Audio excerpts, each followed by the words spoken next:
Alright, I just showed up here to give someone an estimate, and she said another customer or competitor of mine was here last winter and put this new furnace in. And this is a pretty common mistake. There's a single stage thermostat up there, and it's wired into Y1. The thermostat is. Y1 is not going to give us the airflow we need for second stage air conditioning, and this thing is going to freeze up. So I go outside. We've got a two-stage air conditioner with a single stage thermostat.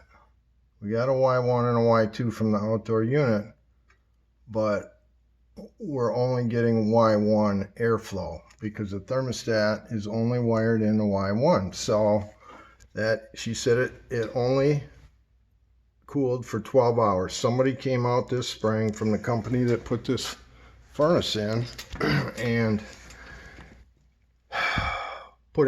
charged her $500 to add refrigerant. Well, guess what? She didn't need refrigerant. At least I don't think so. I haven't tried to do what I'm going to do here, but I'm going to change that Y from Y1 from the thermostat and put it on Y2, and that's going to give us the airflow we need so this thing doesn't freeze up like it's doing. I'm assuming it's way overcharged at this point because somebody was trying to get the suction pressure up by adding refrigerant. It's a very sad story, so I'm going to give this a shot.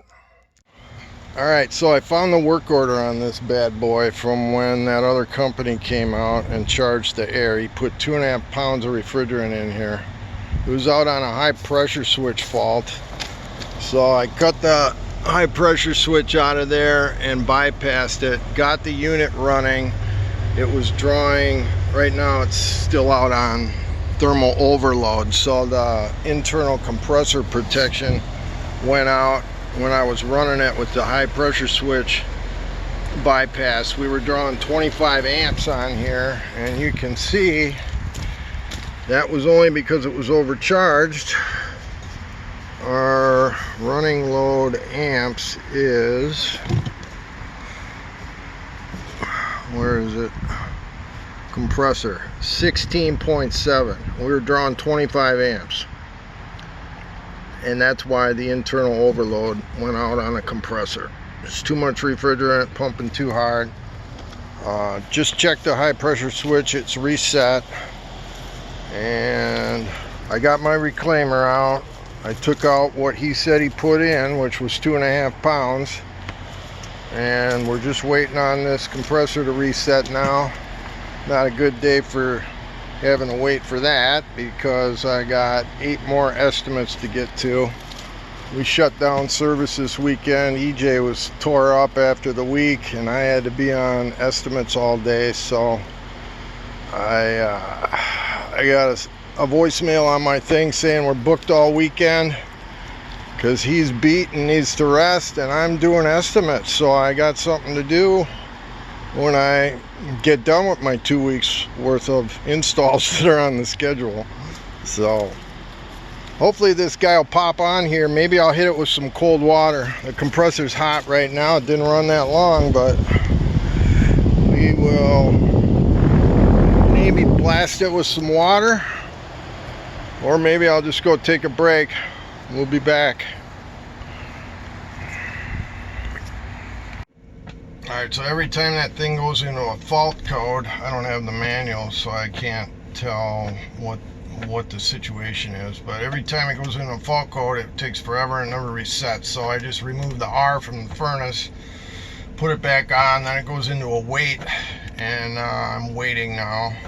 Hopefully that thermal overload is not in place in the compressor anymore, so I'm just waiting.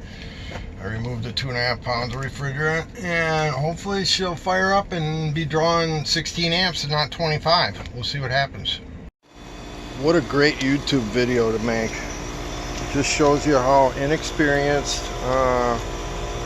young guys out on the job. He was young, she said. We got her running after I took 2.5 pounds out. Look at that. It was running at 25 amps when it was overcharged 2.5 pounds. Now we got 9.6 amps. The again, we're supposed to have 16.7. It might be a little undercharged now. I doubt it. I'm checking the subcooling, and that's it's supposed to be 10. We can see subcooling 10 if we got a TXV in there, and I'm assuming it is, given this high-end unit that's sitting here, which I never recommend, because I don't know why that light's flashing or what that means. It's kind of a weird flash. It's 2 fast flashes.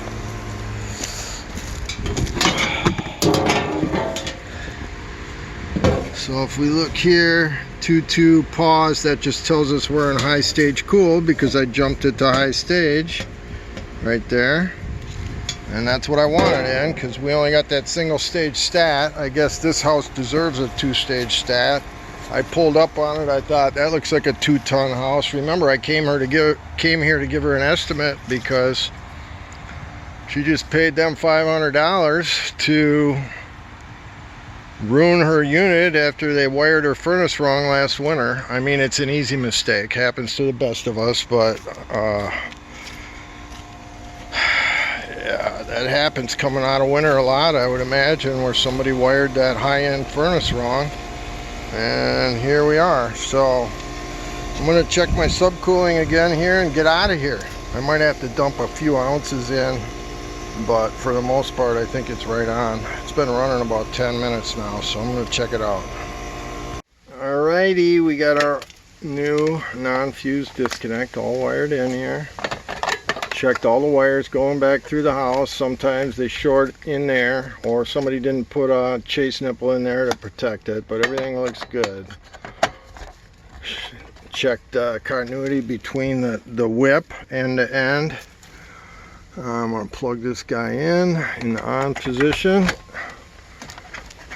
and I'm going to go turn the breaker on, tell her to fire it up, see what happens. I'm just going to leave this for XL Energy, because they don't do it like that anymore. That's not good. They had wire nuts in here. Their new way, they come in and plug on the bottom of the contactor, so they can't get blamed for anything like what just happened here. It's not a good situation.